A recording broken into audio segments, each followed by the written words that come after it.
Thank you, ladies and gentlemen. Welcome to The Late Show. I'm your host, Stephen Colbert. There is,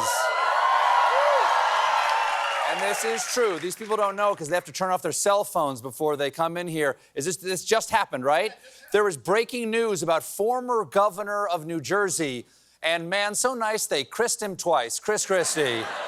Tonight at 5 o'clock, so this just happened a little while ago, Christie officially announced he is dropping out of the presidential race. Yeah, he made this tough decision after looking at the polls and realizing it was an easy decision. Here's the Christie is not expected to make any endorsements at this time, but the timing of this decision indicates that he's clearing the way for Nikki Haley to take all of his voter. Of course. That's a stroker. That's a three-stroker.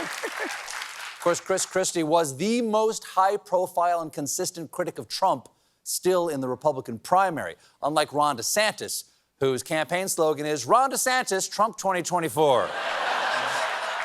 Ooh. Now, here's the thing. Speaking of which, obviously the news cycle moves so quickly that every once in a while it's important to just pause, reflect, and remember that yesterday the former president's lawyer argued that it's okay for him to murder people. Because yesterday, in case you missed this, Trump attended a January 6th appeals court session in which his lawyer actually claimed that presidential immunity covers having rivals assassinated. Yes, Donald Trump, who is running for president, is publicly arguing that the president is allowed to assassinate his political rivals. It's the boldest campaign move. If you do that, you have to be quicker. Because I got a joke coming up. It's the boldest campaign move since Nixon's '72 slogan, I will strangle you in your sleep. Now, I talked about this story yesterday because it made me very scared and angry, or skangry. But later, when I got home, I thought about it some more, and it made me even more scared that I wasn't even more angry. It just wasn't hitting me yet how horrible this was. The story is like eating a very spicy burrito. When you first get a taste, yes, it's shocking. But 24 hours, you realize, oh, this is going to do some real damage.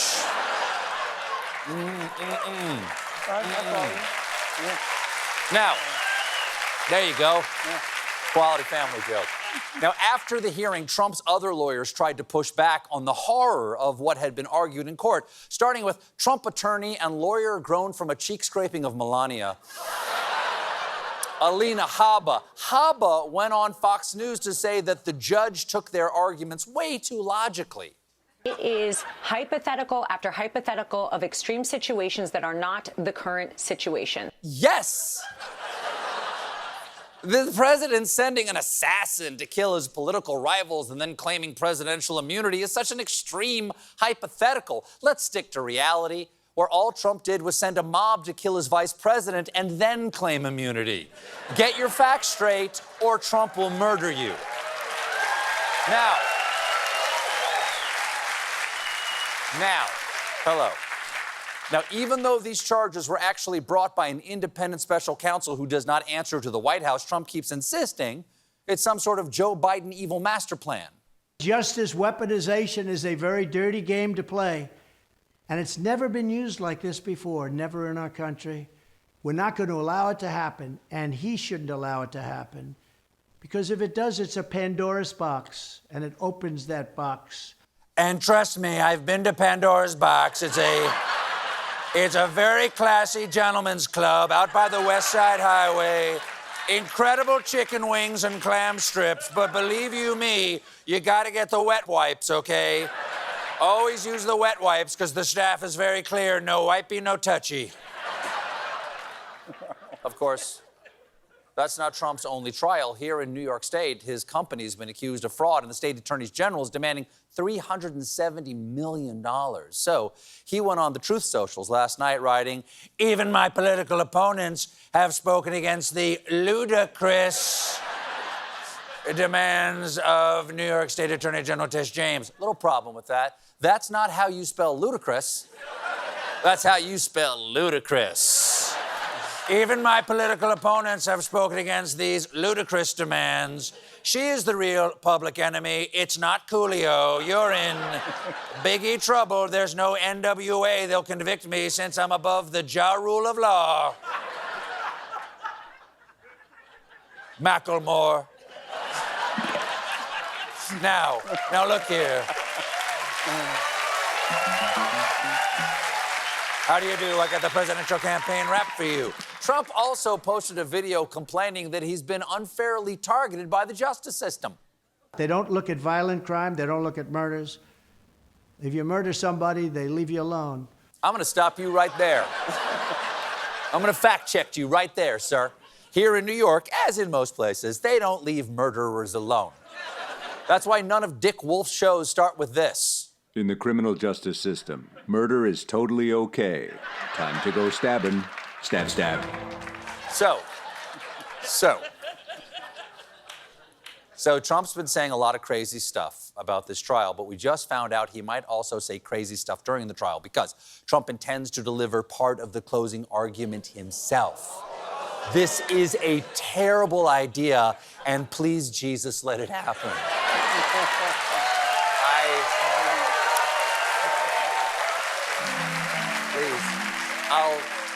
I promise I'll stop doing that thing. Unfortunately, this afternoon, the judge rescinded permission for Trump to give his own closing argument. Boo! I knew justice was blind. I didn't know she was a buzzkill. Nice scales, you nerd. Over on the Democratic side, fun fact, turns out Biden has a couple of primary opponents. One is self-help guru Marianne Williamson, seen here offering a mid-debate massage. He's also facing a challenge from Minnesota Congressman Dean Phillips, who is one of these guys. If you can tell me which, I will attend your daughter's wedding. But I won't be having the chicken or the fish, because it's none of those guys, it's this guy. Minnesota Congressman and mom's new boyfriend, who she keeps saying kind of looks like Bradley Cooper, Dean Phillips. On Monday, Phillips and Williamson met for a debate in New Hampshire where they railed against Biden to a crowd of seventh graders. Good luck getting a bunch of kids to turn against Joe Biden. His campaign message is ice cream and trains. But Phillips is still trying to spread the word. And yesterday, he set up a meet and greet with voters, which he called Government Repair Truck Coffee Conversations. It's also the name of the Russian version of Comedians in Cars Getting Coffee. Hello, Comrade Leno. What is the deal with means of production? Now, despite the alluring name, 0 voters turned out. We have footage of the no-show event. Well, sometimes if you build it, they don't come. It's true. That how it goes? True. Of course, he's quoting the classic movie Field of Dreams. We all remember that famous scene. Ugh, Dean Phillips. Back to Cornhell, boys. Now, sure, why not? Speaking of folks with no chance of being president, there's news about anti-vax candidate and guy who set the tanning booth to murder, RFK Jr. Yesterday, RFK Jr. backed out of his own birthday fundraiser gala, which sounds odd, but it gets odder. Last week, they announced the birthday party fundraiser was going to be headlined by Italian opera singer Andrea Bocelli and Mike Tyson. Now, that doesn't sound like a fair fight, but I would watch. I would pay per view for that. The star-studded, I got something. I bet you do too. I got you something right there. The star-studded evening was also slated to include Martin Sheen and Dionne Warwick, but you know who they didn't tell? Martin Sheen and Dionne Warwick, because they both vehemently denied it, with Warwick saying, "No, I'm not attending. No, I'm not backing him. No, no, and no." Sounds like a harsh reply, but the RSVP did have the options will attend and no, no, and no. She also followed up on Twitter saying, if you're going to lie on my name, at least lie about something cool. Giving the example, revealed Dionne collaborates with Rihanna on new album. Well, who am I to turn down the chance to spread a rumor about a living legend? Because next week, in a star-studded Late Show special, Dionne Warwick and Rihanna perform live from the Ed Sullivan Theater, singing the entire Beatles catalog while conducting the world's first alien autopsy with guest coroner Martin Sheen. We got a great show for you tonight. My guests are America Ferrera and Renee Rapp. And when we come back, my tech segment, Cyborgasm. Oh!